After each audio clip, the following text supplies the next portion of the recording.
आधुनिक चिकित्सा विज्ञान प्रमाणित तथ्य अनुଯାयी डिम्बिरी पत्र रे हृदय रोग प्रतिरोधी तत्व, मधुमेह आरोग्यकारी तत्व, आमाशय क्षुदांत बृहदंत व्रण, बाह्य व्रण आरोग्यकारी तत्व रही एवं यही वृक्ष को अनेक उपयुक्त चिकित्सा उपयुक्त रसायन आहरण करा जाई पारे।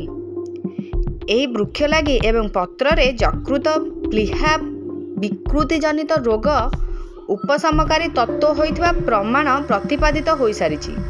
गवेषणागार परीक्षार जनापड़ी जे एथिरे प्रायतः समस्त प्रकार पेटकृमि संक्रमण मारिबार क्षमता रही। एहार फल पत्र त्वक चेर रे प्रचुर जारण विरोधी जीवन उद्भिदकारी तत्व भरपूर रही। बासिलस सबटिलिस, ई कोलाई, सिउडोमोनास, एउजिनोस, स्टाफाइलोकस औरियस इत्यादि जीवाणु विरुद्ध यार पत्र रासायनिक कार्य करिथाए। आयुर्वेद शास्त्र अनुसार यार बहुल प्रयोग वर्णना करा जायछि। यार चेड़ छालीरु शीतत्वं एवं अन्यान्य चर्म रोगर बाह्य प्रयोग करा जायथाए।